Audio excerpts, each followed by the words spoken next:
in Cairo and Tel Aviv. Now that's the kind of future we're offering of peace to the Middle East if the Democrats are reelected in the fall.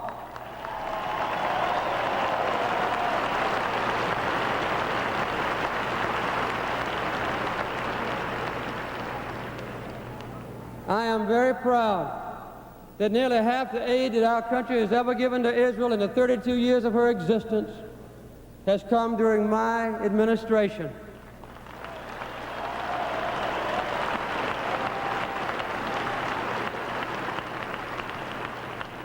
Unlike our Republican predecessors, we have never stopped nor slowed that aid to Israel. And as long as I am president, we will never do so.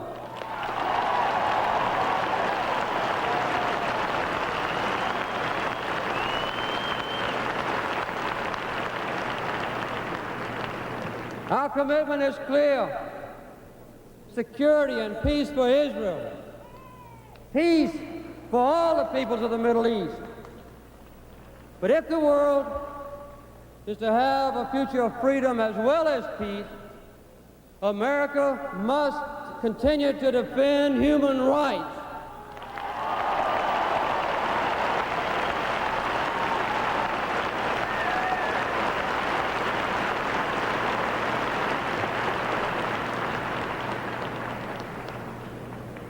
Now listen to this. The new Republican leaders oppose our human rights policy. They want to scrap it. They seem to think it's naive for America to stand up to freedom and for freedom and democracy. Just what do they think we should stand up for?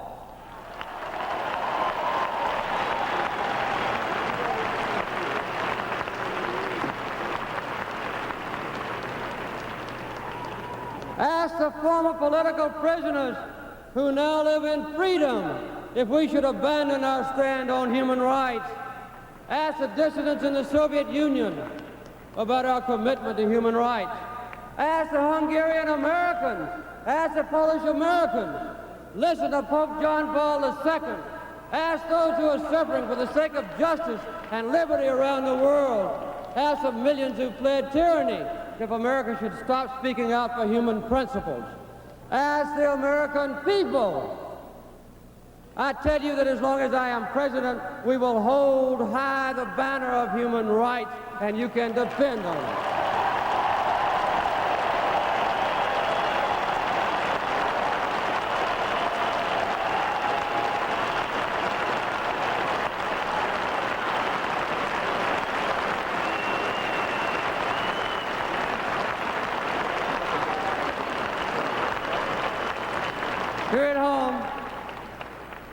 Here at home, the choice between the two futures is equally important.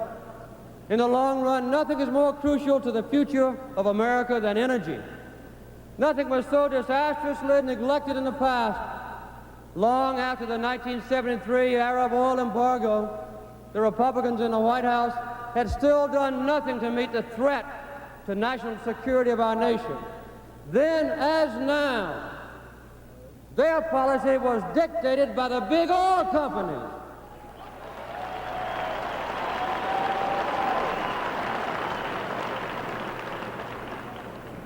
We Democrats fought hard to rally our nation behind a comprehensive energy policy and a good program, a new foundation for challenging and exciting progress. Now, after 3 years of struggle, we have that program. The battle to secure American energy future has been fully and finally joined. Americans have cooperated with dramatic results. We've reversed decades of dangerous and growing dependence on foreign oil. We are now importing 20% less oil. That is 1.5 million barrels of oil every day less than the day I took office.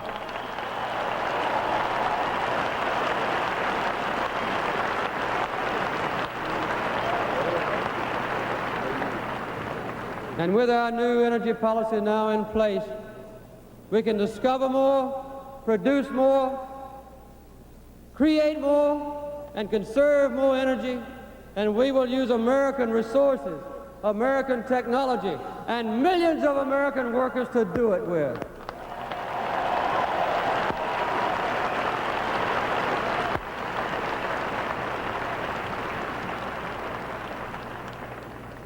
Now, what do the Republicans propose? Basically, their energy program has two parts. The first part is to get rid of almost everything that we've done for the American public in the last 3 years. They want to reduce or abolish the synthetic fuels program. They want to slash the solar energy incentives, the conservation programs, aid to mass transit, aid to elderly Americans to help pay their fuel bills. They want to eliminate the 55-mile speed limit. And while they're at it, the Republicans would like to gut the Clean Air Act. They never liked it to begin with.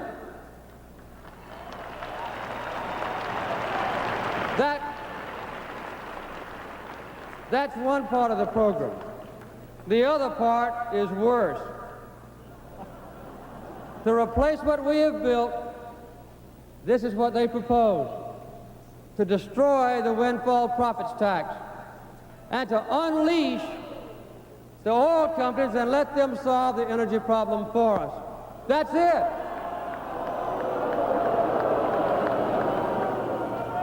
That's it. That's the whole program. There is no more. Can this nation accept such an outrageous program? No. We Democrats will fight it every step of the way, and we'll begin tomorrow morning when we campaign for re-election in November.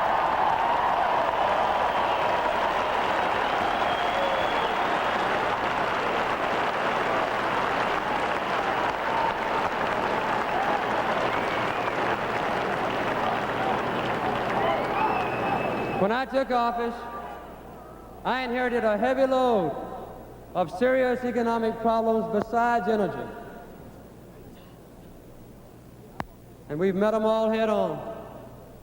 We've slashed government regulation and put free enterprise back into the airlines, the trucking, and the financial systems of our country. And we're now doing the same thing for the railroads.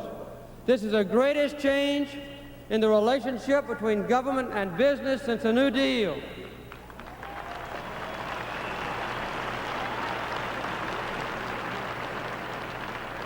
We've increased our exports dramatically.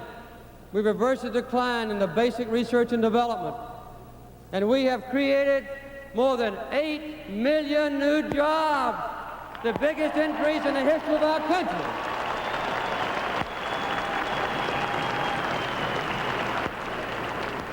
But the road's bumpy, and last year's skyrocketing OPEC price increases has helped to trigger a worldwide inflation crisis. We took forceful action, and interest rates have now fallen. The dollar is stable, and although we still have a battle on our hands, we're struggling to bring inflation under control. We're now at a critical point, a turning point in the economic history of our country. But because we made the hard decision, because we have guided our nation and its economy through a rough but essential period of transition, we've laid the groundwork for a new economic age. Our economic renewal program for the 1980s will meet our immediate need for jobs and attack the very same long-range problems that caused unemployment and inflation in the first place. It'll move America simultaneously towards our 5 great economic goals: lower inflation, better productivity, revitalization of American industry, energy security, and jobs.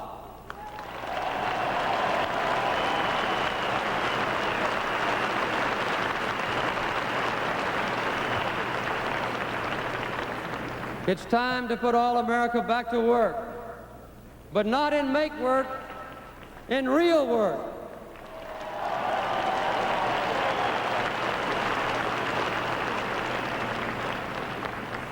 And there is real work in modernizing American industries, in creating new industries for America as well. Here are just a few things we'll rebuild together and build together. New industries to turn our own coal and shale and farm products into fuel for our cars and trucks, and to turn the light of the sun into heat and electricity for our homes.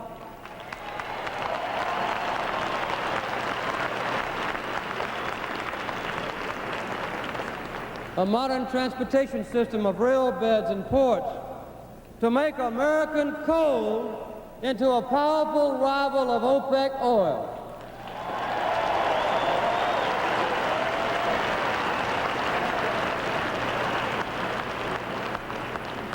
Industries that will provide the convenience of futuristic computer technology and communications to serve millions of American homes and offices and factories. Job training for workers displaced by economic changes. New investment pinpointed in regions and communities where jobs are needed most. Better mass transit in our cities and in between cities. And a whole new generation of American jobs to make homes and vehicles and buildings that will house us and move us in comfort with a lot less energy.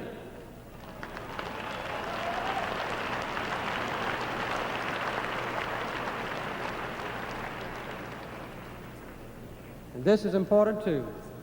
I have no doubt that the ingenuity and dedication of the American people can make every single one of these things happen. We are talking about the United States of America.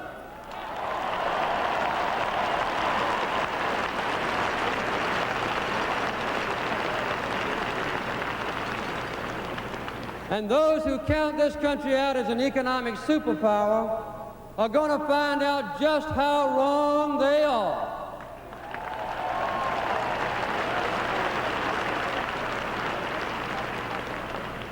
We're going to share in the exciting enterprise of making the 1980s a time of growth for America. The Republican alternative is the biggest tax giveaway in history. They call it Reagan-Kemp-Roth. I call it a free lunch that Americans cannot afford. The Republican tax program offers rebates to the rich, deprivation for the poor, and fairest inflation for all of us.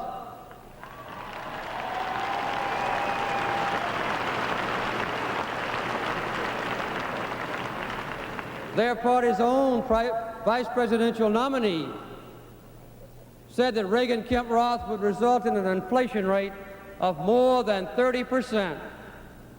He called it voodoo economics.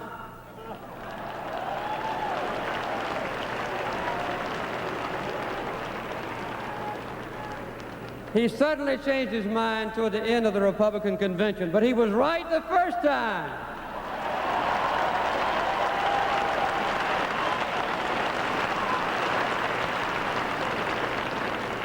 Along with this gigantic tax cut, the new Republican leaders promised to protect retirement and health programs and to have massive increases in defense spending.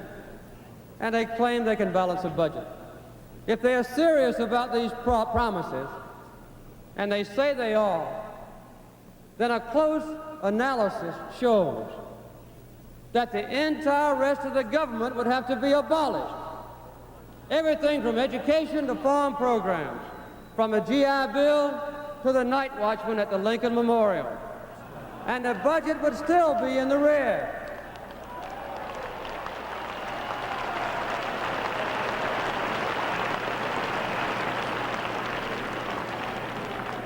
The only alternative would be to build more printing presses to print cheap money.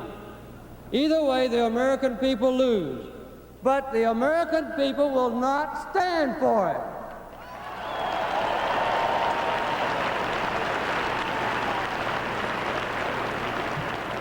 The Democratic Party has always embodied the hope of our people for justice, opportunity, and a better life. And we worked in every way possible to strengthen the American family, to encourage self-reliance, and to follow the Old Testament admonition, defend the poor and the fatherless, give justice to the afflicted and needy. We've struggled to assure that no child in America ever goes to bed hungry, that no elderly couple in America has to live in a substandard home, and that no young person in America is excluded from college because the family is poor.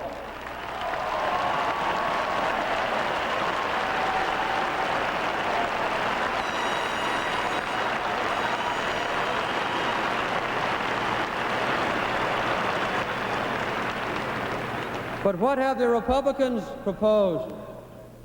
Just an attack on everything that we've done in the achievement of social justice and decency that we've won in the last 50 years, ever since Franklin Delano Roosevelt's first term. They would make Social Security voluntary. They would reverse our progress in the minimum wage, full employment laws, safety in the workplace, and a healthy environment. Lately, as you know, the Republicans have been quoting Democratic presidents. But who can blame them? Would you rather quote Herbert Hoover or Franklin Delano Roosevelt?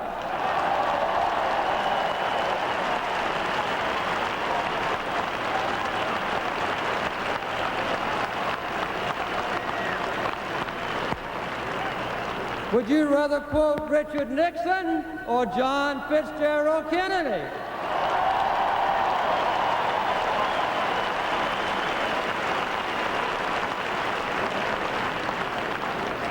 The Republicans have always been the party of privilege, but this year, their leaders have gone even further.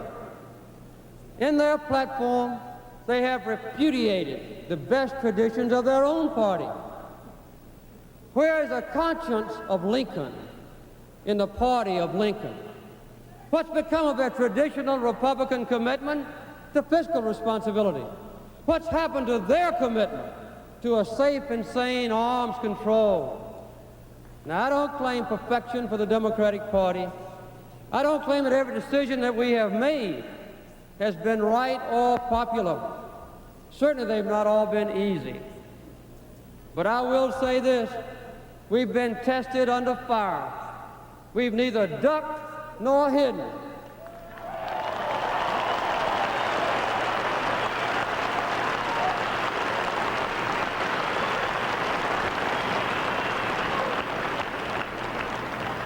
And we've tackled the great central issues of our time, the historic challenges of peace and energy, which have been ignored for years. We've made tough decisions, and we've taken the heat for them. We've made mistakes, and we've learned from them.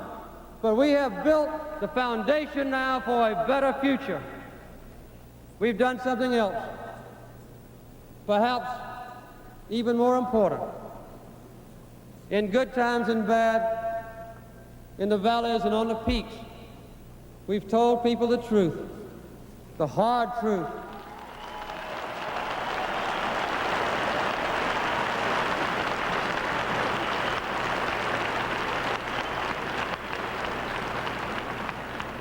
The truth that sometimes hurts. One truth that we Americans have learned is that our dream has been earned for progress and for peace. Look what our land has been through within our own memory.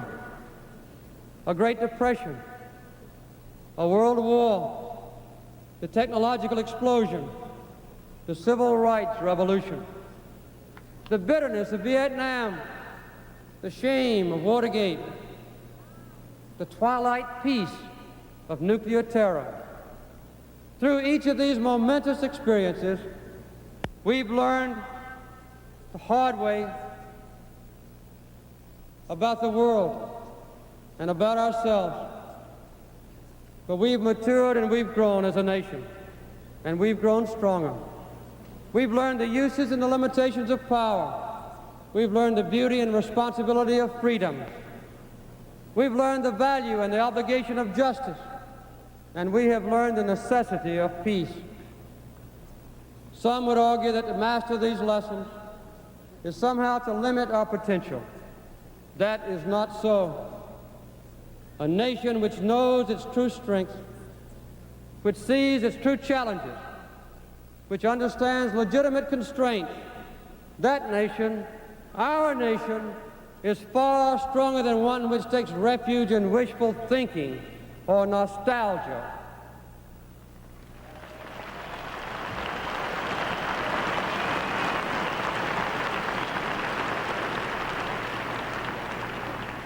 The Democratic Party, the American people have understood these fundamental truths. All of us can sympathize with the desire for easy answers. There's often a temptation to substitute idle dreams for hard reality. The new Republican leaders are hoping that our nation will succumb to that temptation this year. But they profoundly misunderstand and underestimate the character of the American people.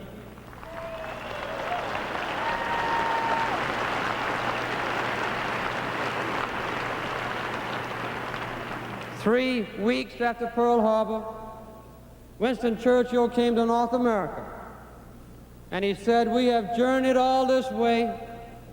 We've not journeyed all this way across the centuries, across the oceans, across the mountains, across the prairies, because we are made of sugar candy.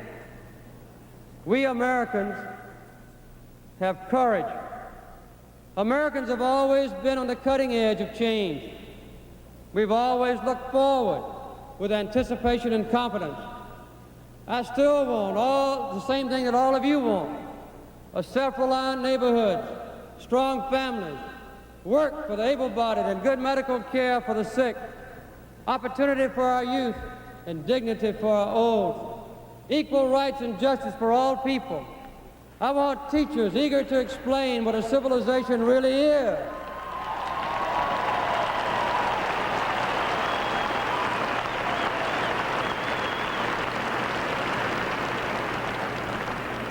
And I want students to understand their own needs and their own aims, but also the needs and yearnings of their neighbors. I want women free to pursue without limit the full life of what they want for themselves.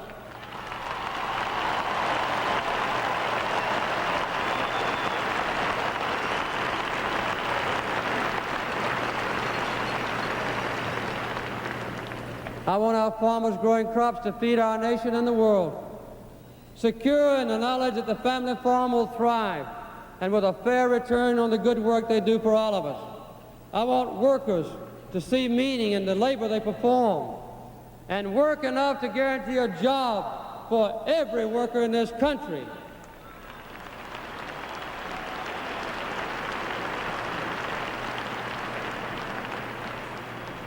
And I want the people in business free to pursue with boldness and freedom, new ideas.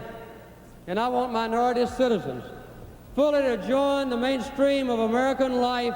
And I want from the bottom of my heart to remove the blight of racial and other discrimination from the face of our nation, and I'm determined to do it.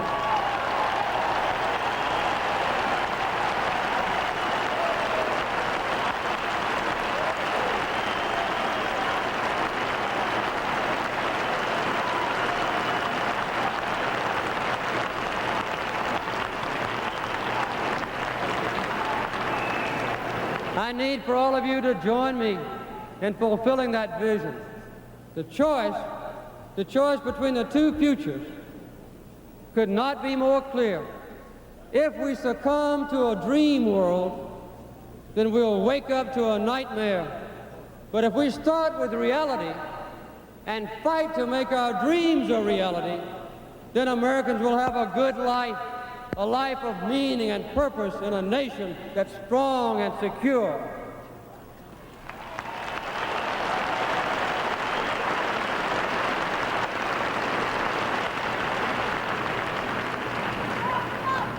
Above all, I want us to be what the founders of our nation meant us to become: the land of freedom, the land of peace, and the land of hope. Thank you very much. Let's go.